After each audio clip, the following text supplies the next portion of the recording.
오늘의 정치 속풀이를 함께할 분을 모셨습니다. 주진우 국민의힘 의원과 함께하겠습니다. 어서 오세요. 네, 반갑습니다. 옆당 얘기부터 좀 해보겠습니다. 민주당이 네. 일명 정청래 룰을 놓고 좀 시끄러운데요. 네. 정청래 민주당 대표가 추진했던 당원 1인 1표제. 일단은 속도 조절에 나서서 이번 주 금요일에 하려다가 한 주 연기해서 12월 5일에 처리하기로는 했는데 어제 좀 당무위에서 고성도 오가고 그랬다고 해요. 이 민주당의 이제 당원 당규 개정 작업은 좀 어떻게 지켜보셨나요? 일단 그 당부를 떠나서 예. 당과 그 대통령실과의 어떤 관계가 갈등이 조금 더 악화되고 있는 것 같습니다. 이른바 명청 네, 갈등. 네, 명천 갈등이라고 하는데 이게 사실은 당권과 관련돼서는 결국은 규칙이 제일 중요하거든요. 네. 누가 어떤 1인 1표제를 할 거냐, 대의원한테 몇 표를 줄 거냐 이런 것들은 다 기존의 규칙이 있고 또 그 규칙이 바뀌는 것에 따라서 누구는 당선되고 누구는 떨어질 수 있는 겁니다. 쉽게 얘기하면 룰 전쟁 같은 것이거든요. 네. 근데 그 룰 전쟁에서 지금 현재 당권을 쥐고 있는 정청래 대표가 일방적으로 룰을 정하니까 지금 이 좀 갈등이 심화된 것이거든요. 예. 그러니까 사실은 선거제도도 그렇고 어떤 것도 그렇고 그 당사자들이 이제 서로 이해관계가 다를 때는 이해관계 절충이라든지 이런 것들이 굉장히 필요한데 일방적으로 당권을 진 쪽에서 정해버리면은 사실상 당권을 진 쪽에서 계속 자기한테 유리한 규칙을 정할 수가 있잖아요. 그쵸. 그러니까 아마 대통령실을 비롯해서 친명계는 정청래 대표가 다음 총선 당권도 지려고 하는구나, 국회의원 공천권도 지게 되겠구나 이런 생각을 하는 것이고 지난 총선에서 이재명 당시 대표가 보여줬던 소위 말하는 그 친명계들만 주로 공천을 공천하고 주는, 네, 예. 네. 그런 것들이 재현되지 않을까 이걸 벌써부터 우려하는 것이고 음. 그래서 이 갈등이 크게 잠재워질 갈등이 아닙니다. 이건 한 주 계속해서 연기하긴 했지만 이게 더 이어질 갈등이라고 보시는군요. 예. 뭐 정청래 대표 입장에서도 물러서기 지금 어려운 상황이거든요. 네. 물러서는 순간 권력 투쟁에서 밀리는 상황이고 국민 입장에서 봤을 때는 당권이나 그 본인들 권력 다투면은 국민들은 관심이 없거든요. 사실은 여당과 대통령실에 주문하는 것은 사실 민생 관련된 정책, 현재 또 부동산 정책 잘못된 거 빨리 바로잡아 달라고 하는데 사실 양쪽에서 자기들 당권을 가지고만 계속 싸우니까 이제 좀 국민들은 굉장히 불편할 수 있는 부분이죠. 예. 일단 정청래 대표 같은 경우는 이걸 뭐 물리겠다는 생각은 없는 것 같아요. 네. 그러면서 이제 약간 방패 삼은 것이 이재명 대통령도 당대표 시절에 1인 1표제 필요성을 강조한 적이 있다.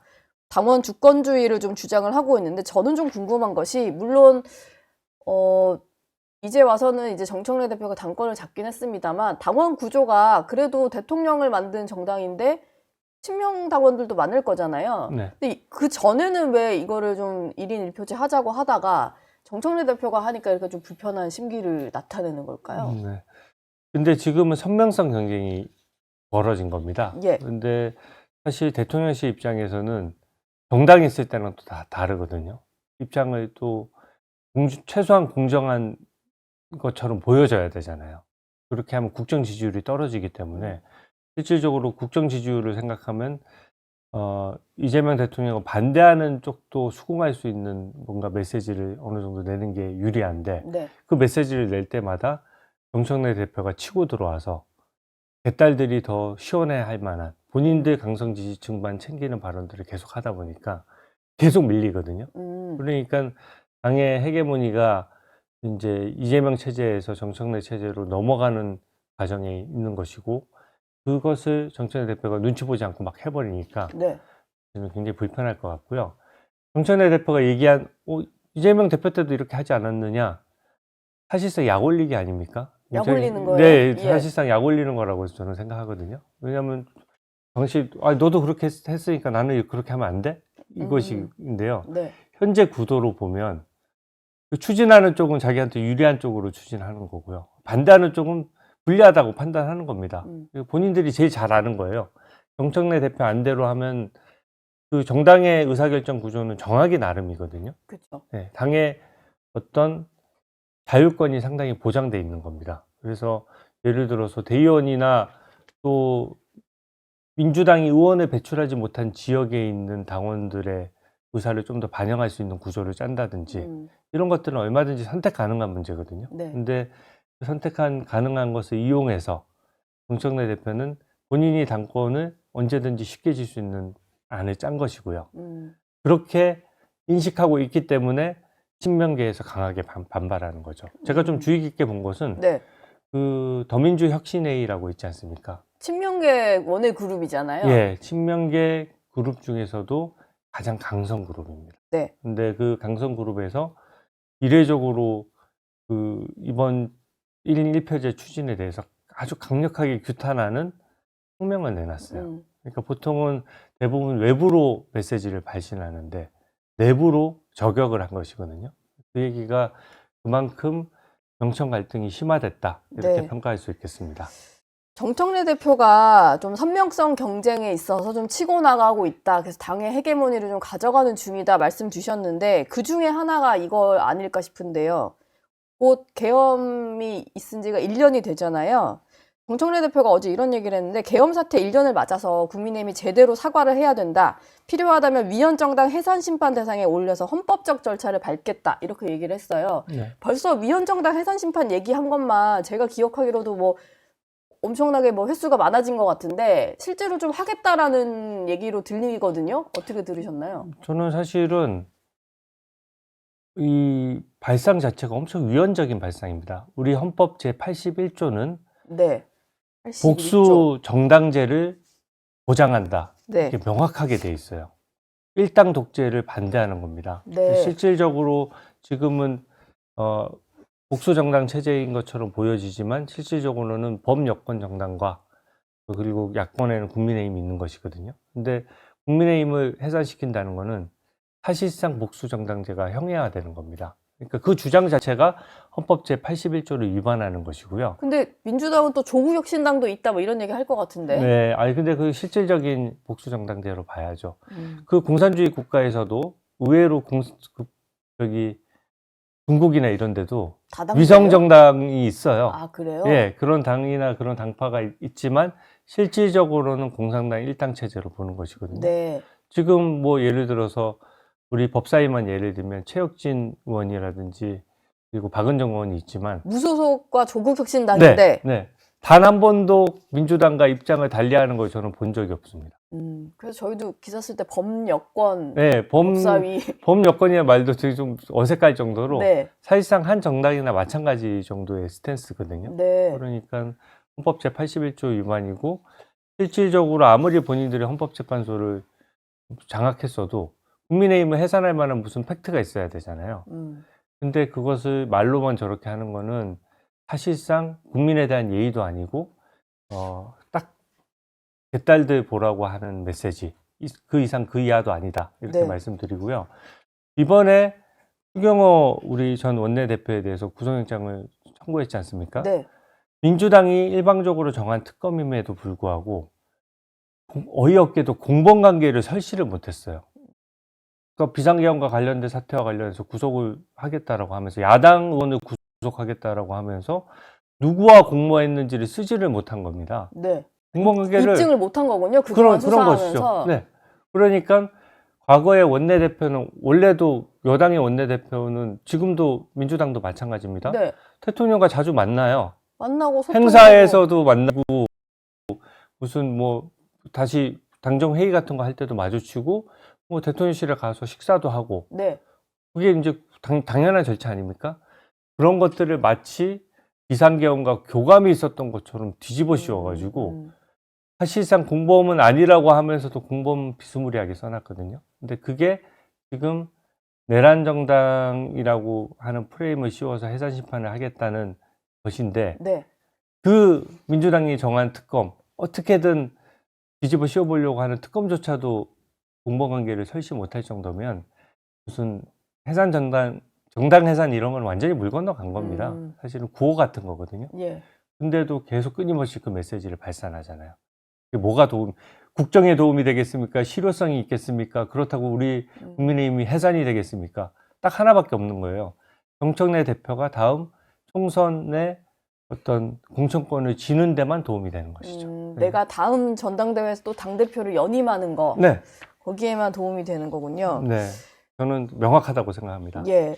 민주당에서 내란 전담 재판부 추진을 공식화했는데요. 그 논의가 일단 중단이 됐었고 법사위원들 중심으로 좀 강하게 얘기를 하다가 원내 지도부가 조금 속도 조절을 하는 모습이었는데 어제는 김병기 원내대표까지 나서서 이제 해야 된다라고 얘기를 했거든요. 이거 역시 좀 당원들이 강하게 요구했기 때문이다 이렇게 보시나요? 저도 그렇게 보죠. 이게 사실은 대통령실도 분명히 내란 전담 재판부나 이런 데에 대해서 선을 긋고 좀 문제가 있다라고 봤거든요. 예.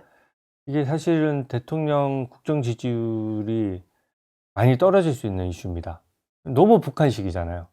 이런 네. 별도의 재판부까지 네, 신설해서 그게 북한 아니면은 그렇게 하는 재판부 그런 걸 본 적이 있나요? 우리가 미국이나 프랑스나 이런 데에서도 세 개의 재판이 열리는데 언제 재판부를 정치권에서 정하는 것을 본 적이 있습니까?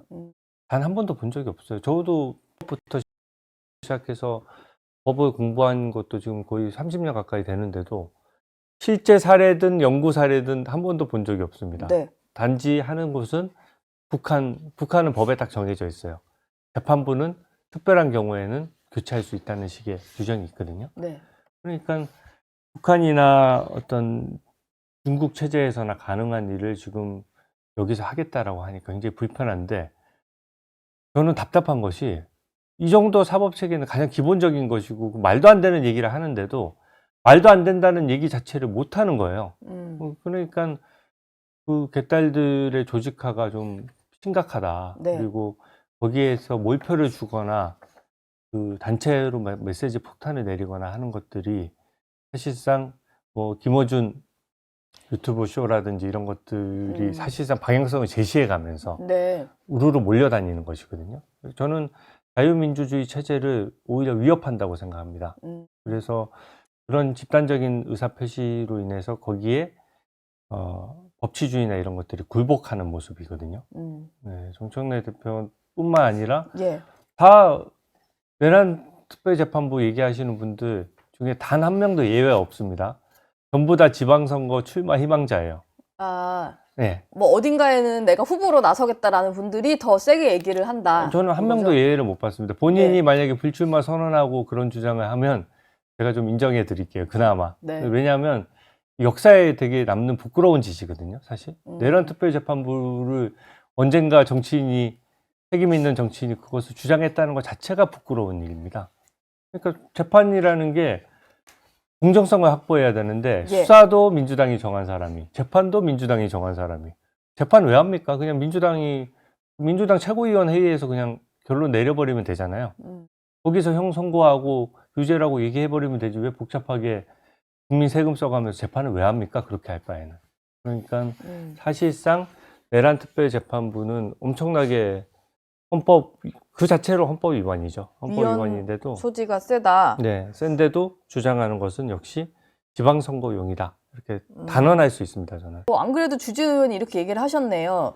서울시장 선거 기후 때는 꼴뚜기와 망둥이다 하면서 김민석이 뛰니 전현희도 뛴다 이런 얘기를 하셨는데 김민석 총리 역시 최근의 행보를 보면 이게 다 서울시장을 좀 염두에 두고 움직이는 거다 이렇게 보이시나 봐요. 네, 그 속담이 딱 떠올랐어요. 왜 그러냐면 꼴뚜기 망둥이. 네, 꼴뚜기가 뛰니까 망둥이가 뛴다는 우리 속담이 있지 않습니까? 근데 김민석 총리 같은 경우에 뭐가 문제냐면 국무총리가 할 수 있는 또 해야 하는 일이 엄청나게 많아요. 그렇죠. 네, 재난의 컨트롤 타워죠. 그리고 그 외에도 뭐 부동산 문제, 관세 문제 등등 내치와 관련된 또 외교도 마찬가지입니다.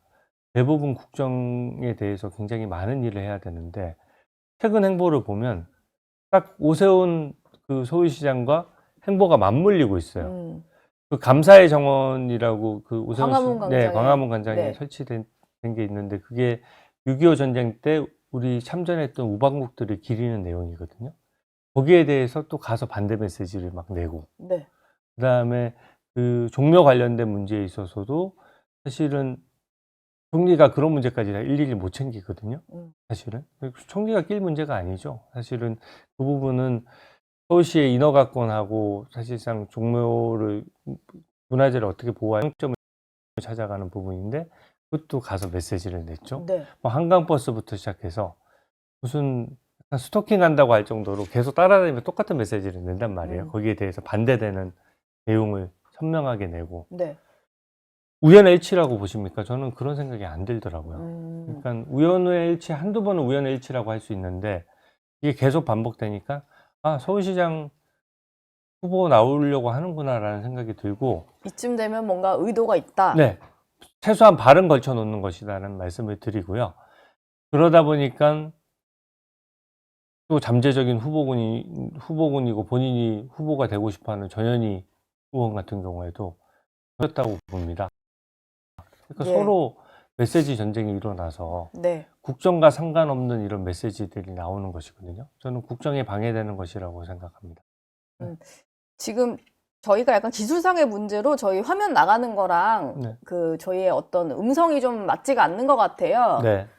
최대한 뭐 저희가 자연스럽게 맞춰가지고 한번 해볼 텐데 일단 시청자분들께 사과를 드리고 지금 이제 조정 중이니까 한번 확인을 해서 싱크와 오디오를 좀 맞춰보도록 하겠습니다. 질문을 추가.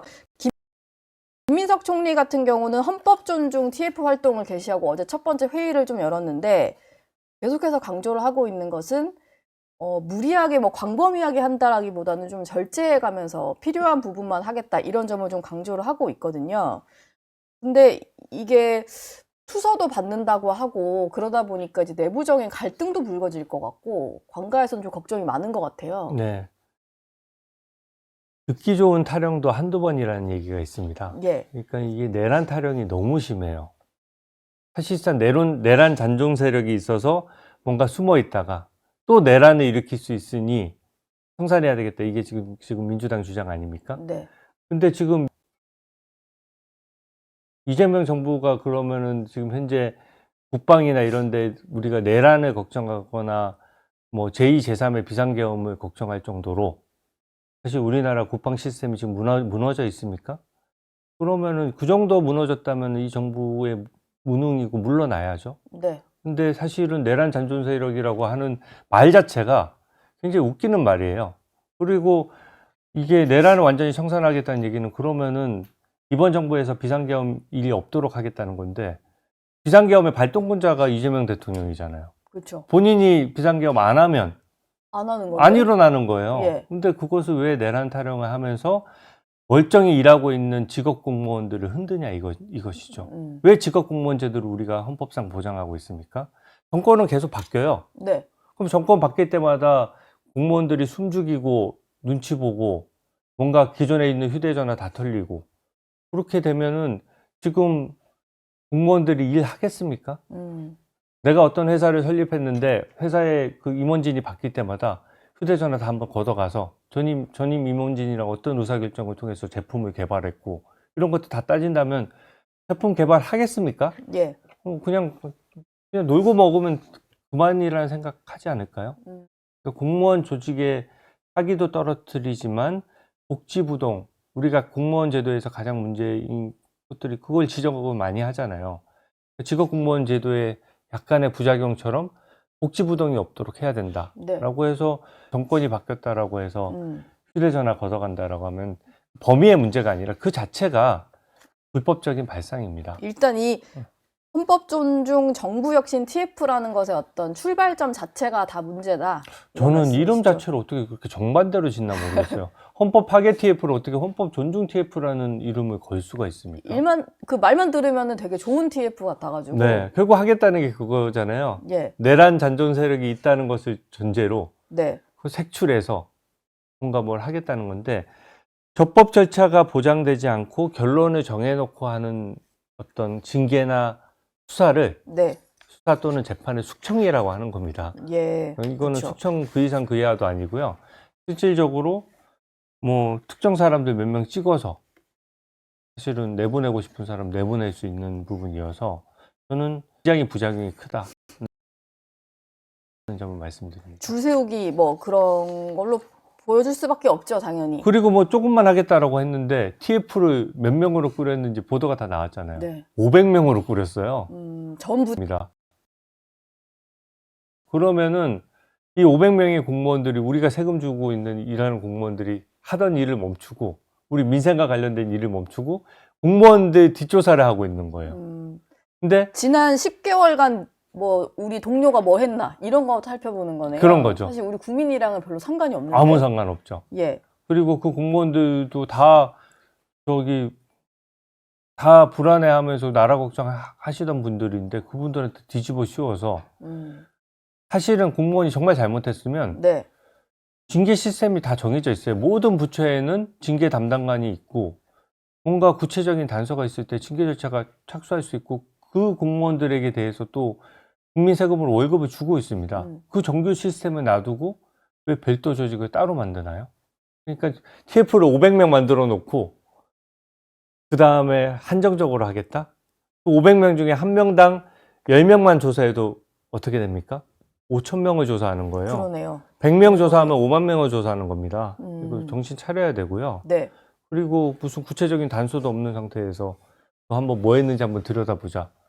굉장히 폭력적이고 남의 휴대전화를 보겠다? 이재명 대통령 본인도 얘기했잖아요. 남의 휴대전화는 절대 뺏기면 안 된다고. 네.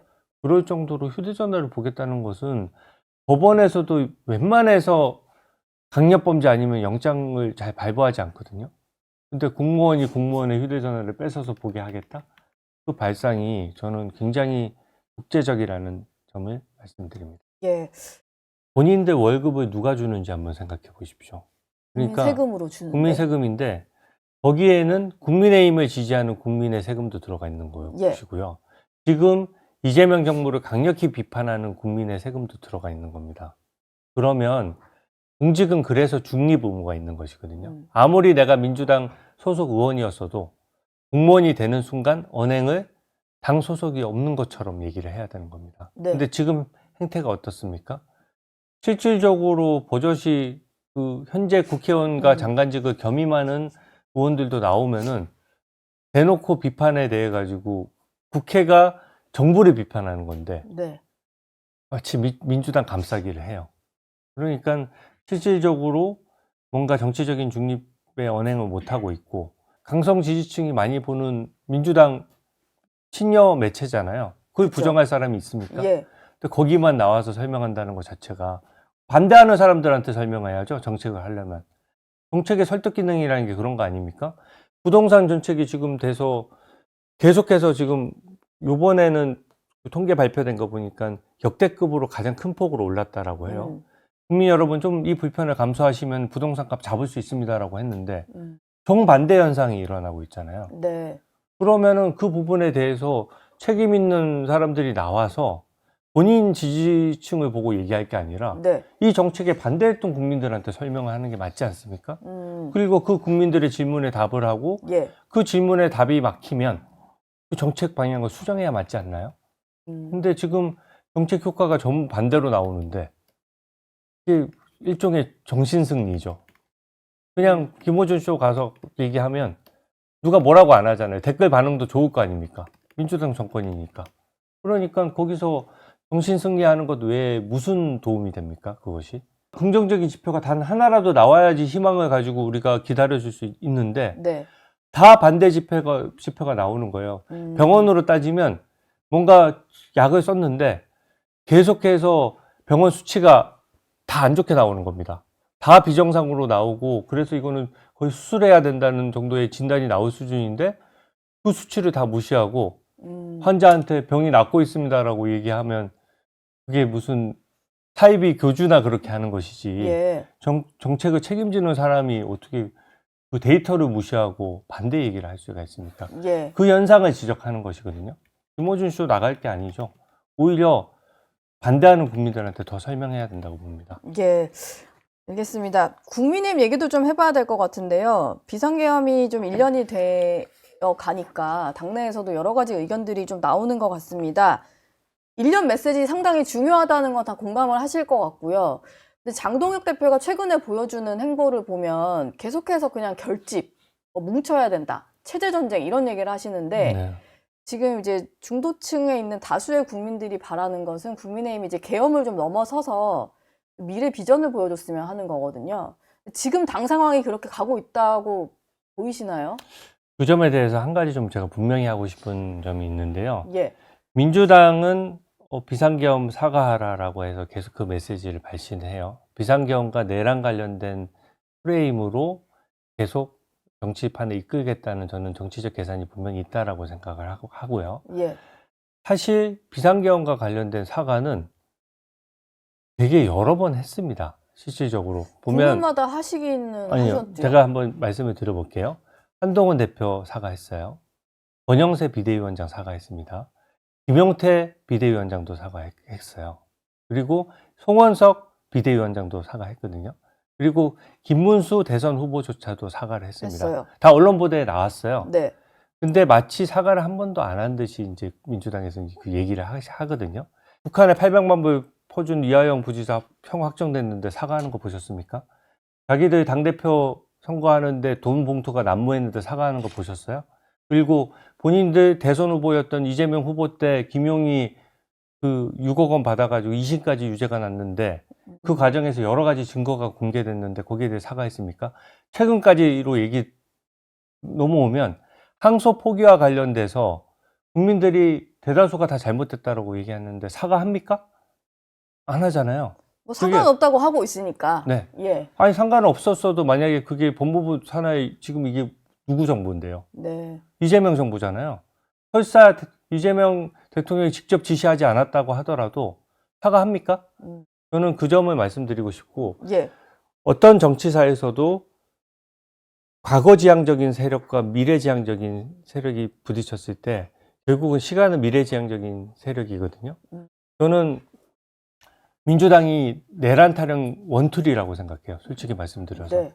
그래서 저희는 그 국민 눈높이에 맞는 우리 당 지도부가 더 쇄신하고 본인들을 더 되돌아보고 이럴 필요성이 있지만 이번에 하는 것은 과거의 메시지로 만족할 것이 아니라 뭔가 국민들에게 방향성을 제시하고 대한민국 국정에 대해서 지금 잘못 가고 있는 것에 대해서 비판만 하는 것이 아니라 방향성을 대안을 제시하는 방향이 저는 합당하다고 봅니다. 예. 특히 저는 부산이 지역구잖아요. 네.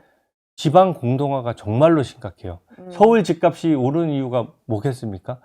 대부분 젊은 청년들이 서울이 아니면은 그 직장을 못 구해가지고 그 부모들이 어떻게 보면은 자기 생활비 줄여가면서 서울로 다 네, 서울로 보내는군요. 올라보내서 월세 그 무거운 월세를 전부 다 부담시켜 가면서 어떻게든 취업 한번 더 기회를 보장해 주려고 내 자녀들이 취업 기회 보장해 주려고 그렇게 하는 것이거든요. 네. 저는 이 정도 되면은 수도권하고 지방은 세제 차등을 둬야 될 정도로 아주 획기적인 대책이 나오지 않으면은 부산뿐만이 아닙니다. 광주도 마찬가지예요. 예.